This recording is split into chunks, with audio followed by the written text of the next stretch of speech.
የዝነኛውን ጋዜጠኛ ሰርግ ይበልጥ አነጋጋሪ አድርገነዋል። በዚህ ቪዲዮ ከተገናኘንበት ቀን አንስቶ የተለያዩ ሚዲያዎች የሰራንላቸውን ስራዎች እንዴት እንደዘገቡትና ሙሽሮቹን ከሰርጋቸው ቀን በኋላ ቢሮአችን ድረስ መጥተው እንዴት ሰርፕራይዝ እንዳደረጉን አሳያችኋለሁ። ሙሽሮቻችን የፋና ላምሮቱ አዳና አረጋና ሞዴል ቢታንያ ነበሩ። መጀመሪያ ዲጂታል መጥሪያችንን እንደወደዱት በቲክቶክ ካወሩን በኋላ እንድንሰራላቸው አወሩ። ያወራነው ከሰርጋቸው ከ6 ወር በፊት ቢሆንም ከኢትዮጵያ ውጭ ያሉ ሰዎች ስለሚጠሩ ቀደም ተብሎ መሰራት ነበረበት። ነገር ግን በዛ ጊዜ ሰርግ ፎቶ አልተነሱም ነበር። እኛም ባላቸው ፎቶ ሰርተንላቸው ፎቶ ሲነሱ እንደምንለውጥላቸው አወራንና በኤንጌጅመንት ፎቶቸው ወደ ስራ ገባን። ለነገሩ የኤንጌጅመንት ፎቶ እንኳን ባይኖራቸው ያለ ፎቶ ልንሰራላቸው እንችል ነበር። ከዛ በጥቂት ቀናቶች ውስጥ ባላቸው ፎቶ በጣም የሚያምር መጥሪያ ሰራንላቸው። ተቀጣጥረን ተገናኘን፣ አሳየናቸው። በጣም ነው የወደዱት። እንዴት ዩኒክ እንደሆነ እናንተ ማየት ትችላላችሁ። ይህንን ዲጂታል መጥሪያ ሰርጋቸው ከመቃረቡ በፊት ከሀገር ውጭ ላሉና ቀደም ተብሎ ሊነገራቸው ለሚገቡ ሰዎች እየላኩ ከቆዩ በኋላ የሰርግ ፎቶቸውን ሲነሱ ደግሞ እዛው ላይ አብዴት አደረግንላቸው። ሰርጉ ቀናቶች ሲቀሩ ከሰርጋቸው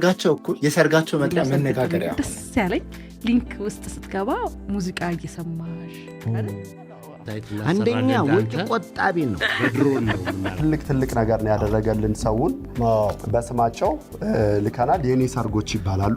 በሰርጋቸው ቀን የአዳራሹ መግቢያ ዲጂታል መጥሪያው ላይ የሚገኘው ኪዋር ኮድ ስለነበር በዕለቱ ተገኝተን የኪዋር ኮድ ቼኪንግ ስራ ሰራንላቸው። ይህ ሲስተም ለሙሽሮችም ለሚጠሩ ሰዎችም ድካም የሚያቀል ነው። ስለ ሰርጋቸው ቃላት የለኝም። እጅግ ግሩም ሙሽሮች፣ በጣም ገራሚ ሰርግ ነበር። ሰርጋቸው ካለፈ በኋላ ደግሞ እኛ ሰማው ቢሮአችን ድረስ መጥተው እንዴት ሰርፕራይዝ እንዳደረጉን የልጆቻችሁን ልደት መጥሪያ ለመስራት ያገናኘን ተባብለን ተመራርቀን ተለያየን። የክረምትና የ2019 ሙሽሮች የእናንተንም ሰርግ ዘመናዊና አስደማሚ ለማድረግ አለንላችሁ። ባዮ ላይ ባለው አድራሻ አሁኑኑ ኮንታክት አድርጉን። እኔ ሰርግ ሰርጋችሁ